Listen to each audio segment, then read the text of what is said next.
எல்லோருக்கும் நமஸ்காரம். 2011வது வருஷம் நம்ம வேதகலை சேனலில் இது எங்கள் ஊர் அப்படின்னு மெய்வழிச்சாலை பற்றி ஒரு வீடியோ போட்டிருந்தோம். அதுக்கப்புறம் 15 ஆண்டுகள் கழித்து இப்போ இது எங்கள் ஊர் அப்படின்னு சொல்லிட்டு 2026வது வருஷம் நம்ம வீடியோ போட போகிறோம். இப்போ நம்ம இருக்கிறது ஊரல் மலையிலிருந்துங்க. அதாவது நம் தெய்வமோர்கள் திருவொளி வசனத்தில் சொல்லுவாங்க, ஊரல் என்கிற மலையிலிருந்து கசிந்து வருகிற தண்ணீர் ஒரு கண்மாயிலே வந்து கலக்கும், அந்த ஜலத்திலே இறுதி தீர்ப்பர் அவதரித்து இருப்பார்கள், அங்கு பெருவாரியாக வயல்கள் இருக்கும் அப்படின்னு குறிப்பிட்டு காட்டுவாங்க. அந்த தீர்க்க தரிசனம் எவ்வளவு நிஜம் பாருங்க. ஊரல் மலையிலிருந்து கசிந்து வருகிற தண்ணீர் எவ்வளவு அழகாக நம்முடைய கண்மாயில் வந்து கலக்குது பாருங்க. இது ஒரு பெரிய ஆச்சரியமான விஷயம். ஏன்னா தீர்க்கதரிசியர்கள் பல 100 ஆண்டுகளுக்கு முன்பு, பல 1000 ஆண்டுகளுக்கு முன்பு வேறு வேறு தேசங்களில், அதாவது தெய்வம் குறிப்பிட்டு காட்டுறது பார்த்திங்கன்னா இத்தாலியில் வந்தது பிரம்மத்யூஸ் பவுண்ட் அப்படிங்கிற ஒரு தீர்க்க தரிசனத்தை குறிப்பிட்டு காட்டுவாங்க. அதுலேயே தெய்வம் இன்னொன்றும் குறிப்பிட்டு காட்டுவாங்க. என்னென்னா, நான் மதுரை எம்பதிலிருந்து மெய்வழிச்சாலையை நோக்கி வந்த பொழுது வழியிலே ஒரு சம்பவம் ஒன்று நடந்துச்சு, அந்த சம்பவத்தையும் அந்த பிரம்மத்யூஸ் பவுண்டில் குறிப்பிட்டிருக்காங்களே, அது மிகப்பெரிய ஆச்சரியமாக இருந்துச்சுன்னு தெய்வம் குறிப்பிட்டு காட்டுவாங்க.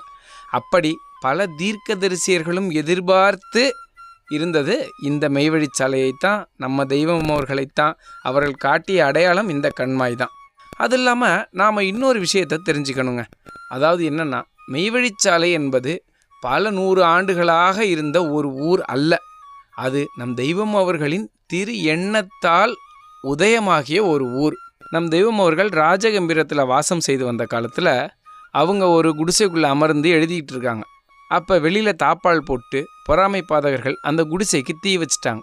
நம் தெய்வம் அவர்கள் அந்த நெருப்பில் இருந்து தப்பித்து உடலெங்கும் அந்த நெருப்பு காயங்களுடன் இரவெல்லாம் வைகையாத்துக்குள்ளே ஒளிஞ்சிருந்துட்டு, இரவெல்லாம் பசி, இரவெல்லாம் தாகம், இரவெல்லாம் பட்டினி கிடந்துட்டு காலையில் எந்திரிச்சு நடக்க ஆரம்பிக்கும் பொழுது நமக்கென்று ஒரு ஊரும் நமக்கென்று மக்களும் நம்ம உண்டு பண்ணிக்கிட்டோம்னா இப்படியெல்லாம் நம்ம கஷ்டப்பட வேண்டாமே அப்படின்னு அவர்களுடைய அந்த படுகளத்தில், அந்த கஷ்டத்தில் நினைத்து நினைத்து உருவாக்கியது தான் இந்த மெய்வழிச்சாலை.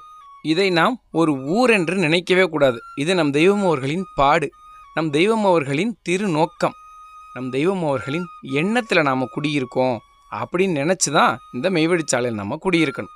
தெய்வம் மதுரையில் ஒரு ஆலயம் கட்டி அங்கே தான் தம் பிள்ளைகளோட வாசம் செய்து வந்தாங்க.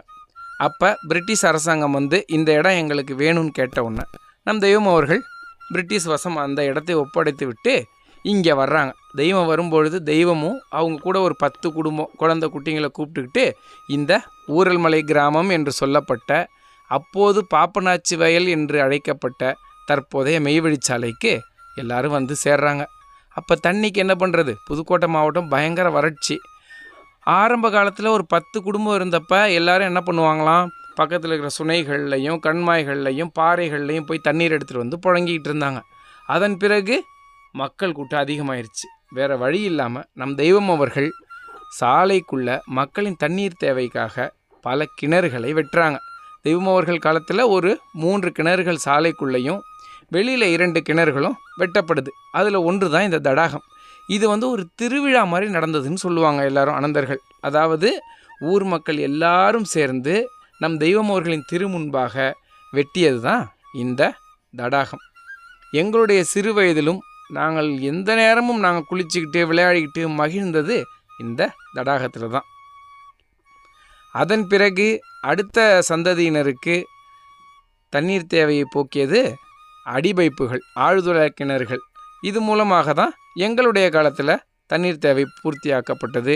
இப்போ அரசாங்கம் வீட்டுக்கு தண்ணீர் போட்டு கொடுத்துட்டாங்க. அதனால் நமக்கு தண்ணீர் பிரச்சனை இல்லாமல் இருக்குது. இது நம்முடைய பசிப்பாடு கூடம். திருவிழா காலங்களில் எல்லோரும் சகோதர சகோதரிகளாக, ஏழை பணக்கார ஏற்றத்தாழ்வு இல்லாமல், எந்தவித ஜாதி மத வேறுபாடு இல்லாமல் எல்லாரும் அமர்ந்து பசியாறக்கூடிய ஒரு இடம். சரி வாங்க, நம் தெய்வம் அவர்கள் இந்த மெய்வழிச்சாலையை உண்டு பண்ணிட்டு தரணியில் இல்லாத ஒரு தனிச்சேர்ப்பதின்னு ஒரு தலைப்பு எழுதியிருக்காங்க. அதில் என்ன குறிப்பிட்டு காட்டியிருக்காங்கன்னா, இந்த மெய்வழிச்சாலையில் உள்ள மக்கள் அடிப்படையாக கடைபிடிக்க வேண்டிய ஒழுக்க நெறிகள் என்னென்னு எழுதியிருக்காங்க. அது என்னன்னு படிப்போம். பீடி, சிகரெட்டு, சுருட்டு மற்றும் போதை வஸ்துக்கள் இந்த ஊரில் உள்ளவர்கள் உபயோகப்படுத்தக்கூடாது. எந்த ஒரு அரசாங்கம் ஆட்சி செய்தாலும் எந்த ஒரு அரசியலிலும் தலையிடாத வைராக்கியத்துடன் தான் மக்கள் இருக்க வேண்டும். வீண் ஆடல் பாடல் சினிமா, வீண் விளையாட்டுக்கள், நாடகங்கள் என வீண் பொழுதை போக்கக்கூடாது. மெய்வழிச்சாலைக்குள் மலம் ஜலம் கழிக்கவோ அல்லது எச்சில் துப்பவோ கூடாது. இது ஒரு பரிசுத்தமான வணக்கத்திற்குரிய நகரம். இங்குள்ள மக்கள் பகலில் ஒருவேளை உணவு மட்டும் எளிமையாக உட்கொள்ள வேண்டும்.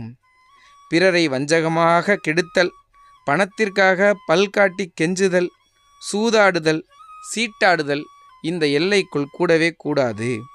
தூக்கமே மனிதனின் முதல் எதிரி என்பதை உணர்ந்து அளவாக உறங்க வேண்டும். பகலை விட இரவில் படித்தும் பாடிக்கொண்டும் இருக்க வேண்டும். மேலும் பஞ்சமா பாதகம் செய்யக்கூடாது, சினிமா பார்க்கக்கூடாது, மாமிசம் சாப்பிடக்கூடாது அப்படிங்கிறதும் அடிப்படையான கட்டளைகளாகவும் தெய்வம் அவர்களின் திருநோக்காகவும் வேதத்தில் எழுதி கொடுத்துருக்காங்க. இன்னொரு பேரதிசயம் இப்போ நம்ம பார்ப்போங்க. அதாவது நம்ம உடல் பஞ்சபூதத்தால் ஆனது. அதே மாதிரி நமக்கு வெளியிலையும் பஞ்சபூதங்கள் இருக்குது. இப்போ மருத்துவ உலகம் என்ன சொல்லுதுன்னா, மனிதனுக்கு அதிகமான நோய் வர காரணம் என்னென்னா, மனிதன் பஞ்சபூதத்து கூட தொடர்பில் இருப்பதே இல்லை, அதனால தான் நோய் வருதுன்னு சொல்கிறாங்க. நம்ம தெய்வம் எவ்வளோ அழகாக எடுத்து வச்சுருக்காங்க கவனித்தோம்னா, ஒரு வணக்கத்துக்கு போயிட்டு வந்தோம்னாலே நம்ம பஞ்சபூதத்து கூடயும் தொடர்பில் ஆயிடுறோம். நமக்கு எந்த நோயுமே வராது.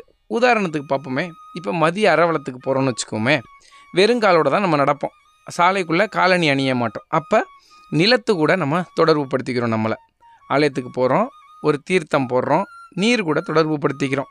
அதன் பிறகு சூரிய வெளிச்சம் நம்ம மேலே அடிக்குது. அப்போ நெருப்பு கூடயும் தொடர்பு படுத்திக்கிறோம். ஆலய வளாகத்தை சுற்றி ஆலமரம், அரசமரம், வேப்பமரம் இருக்குது.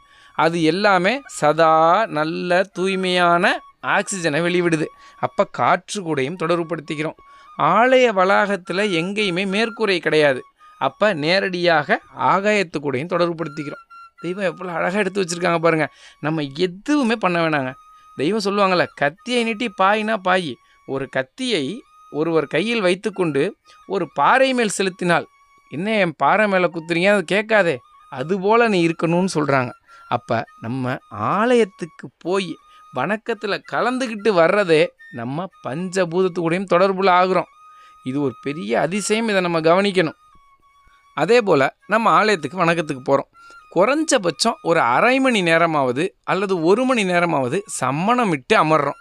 சம்மணமிட்டு அமர்வது என்பது உடல் நலத்திற்கு அவ்வளவு நன்மைன்னு குறிப்பிட்டு காட்டுறாங்க. இப்போ அதாவது உடலில் எந்த விதமான உபாதைகள் இருந்தாலும் ஒருவர் அரை மணி நேரத்திற்கு மேல் சம்மணம் போட்டு உட்கார்ந்துக்கிட்டு இருந்தால் அந்த நோய் அவர் உடல் தானாக சரி செய்து கொள்கிறதுங்கிறாங்க. தெய்வம் எவ்வளோ அழகாக நமக்கு எடுத்து வச்சுருக்காங்க பாருங்கள். நம்ம பண்ண வேண்டியது ஒன்று தாங்க. தெய்வம் என்ன உத்தரவிட்டிருக்காங்களோ அதை முறையாக கடைபிடிக்க வேண்டியது. நம்முடைய உடல் ஆரோக்கியமும் அதன் மூலமாக வளருது, தேக ஆரோக்கியம் வளருது, ஜீவ ஆரோக்கியம், எண்ண ஆரோக்கியம் எல்லாமே வளருது. தெய்வம் ஒரு பெரிய அதிசயங்க. ஆனால் இப்போ அடுத்த அதிசயம் தமிழ். தமிழ் உச்சரிப்பு நம்ம மெய்வழிச்சாலையில் மாதிரி வேறு எந்த ஊர்லேயும் பார்க்கவே முடியாது. ஏன்? தமிழ் அவதரித்ததே மெய்வழிச்சாலையில் தான். நம்ம தெய்வம் தான் தமிழ், அவங்க வேதம் தான் தமிழ். நம்ம மெய்வழிச்சாலைக்குள்ளே எந்த இடத்துலையும் பிறமொழி கலப்பே இருக்காது. பார்த்திங்கன்னா நம்ம ஆலயத்தில் உள்ள பலகைகளில் எங்கேயும் பிறமொழி கலப்பே இருக்காது. ரொம்ப அற்புதமாக தமிழ் விளையாடுகிற இடம் எது அப்படின்னு பார்த்தோம்னா அது நம்முடைய மெய்வழிச்சாலை தான். அது இல்லாமல் நம்ம மக்களின் பெயர்கள்லாம் பார்த்திங்கன்னு வச்சுக்கோங்களேன், அது தெய்வம் அவர்கள் வைத்த திருநாமங்கள் இன்னும் அதி அற்புதமாக இருக்கும், அந்த தமிழ் முழுமையான தமிழாக. அதன் பிறகு இப்பொழுது உள்ள சந்ததிகள் வேதத்திலிருந்து தூய தமிழில் நாம் பேர் வைக்கிறது. தமிழ் இன்னும் முழுமையாக வாழ்ந்து கொண்டிருக்கிற ஊர் மெய்வழிச்சாலை. அது இல்லாமல் பல எழுத்துக்கள், தமிழ் எழுத்துக்கள் அங்கு அழிக்கப்பட்டு போயிடுச்சு எல்லா பக்கமும். ஆனால் நம்ம மெய்வழிச்சாலையில் தமிழுடைய எல்லா எழுத்துக்களும் மிக அற்புதமாக உபயோகத்தில் இருக்கிறது. நம்ம வேதத்தில், நம்முடைய வார்த்தையில், நம்ம உச்சரிப்பில் தமிழ் வாழ்ந்து கொண்டிருக்கிறதுங்கிறது ஒரு பெரிய ஆச்சரியம். அதே போல் மெய்வழி மக்களுக்கான அடிப்படை நம்பிக்கைகள் அப்படின்னு சொல்லி தெய்வம் அவர்கள் 6 விஷயங்களை இறக்கி கொடுத்துருக்காங்க. அது என்னென்னா, இறைவன் ஒருவன் உண்டு, இறைவனால் அனுப்பப்பட்ட பாரவான்கள் உண்டு, இறைவனை பற்றி போற்றி புகழக்கூடிய நல்லடியார்கள் உண்டு, வேதம் உண்டு, நியாய மரணம் அநியாய மரணம் என்று 2 உண்டு. ஒவ்வொரு மனிதனும் இந்த பூமியில் செய்த நன்மை தீமைகளுக்கு தக்க அவர்களுக்கு சொர்க்கமோ நரகமோ வழங்கப்படுகிற தீர்ப்பு நாள் ஒன்று உண்டு என்று நம்ப வேண்டும் அப்படின்னு 6 நம்பிக்கைகள் நமக்கு தெய்வம் இறக்கி அருளியிருக்காங்க. இவைகளை நாம் நிச்சயம் நம்ப வேண்டும். உலகத்தில் தாய்னா தாய் மட்டும்தான், தந்தைனா தந்தை மட்டும்தான். ஆனால் நம்ம தெய்வம் தாயாக பாசத்தை பொழிகிறாங்க, தந்தையாக புத்திமதி கூறுறாங்க, சேயாக விளையாடுறாங்க, நண்பனாக நம்மளுடைய எல்லா துக்கத்திலையும் மகிழ்ச்சியிலையும் பங்கெடுத்துக்கிறாங்க, நமக்கான எல்லாமுமாய் இருக்காங்க. போய் பார்த்தா வானத்துக்கும் பூமிக்கும் இருக்கிற இறைவனாகவும் அவங்களே இருக்கிறாங்க. இப்படிப்பட்ட ஒரு தெய்வம் நமக்கு கிடைச்சது மிகப்பெரிய பாக்கியங்க. வேதத்தில் குறிப்பிடுற மாதிரி தான், நாம் கண்ணாடியாக மாறி நிற்கிறோம், நீ என்னவாக என்னை பார்க்கிறாயோ நாம் அதுவாகவே உமக்கு தெரிவோங்கிறாங்க. நமஸ்காரம்.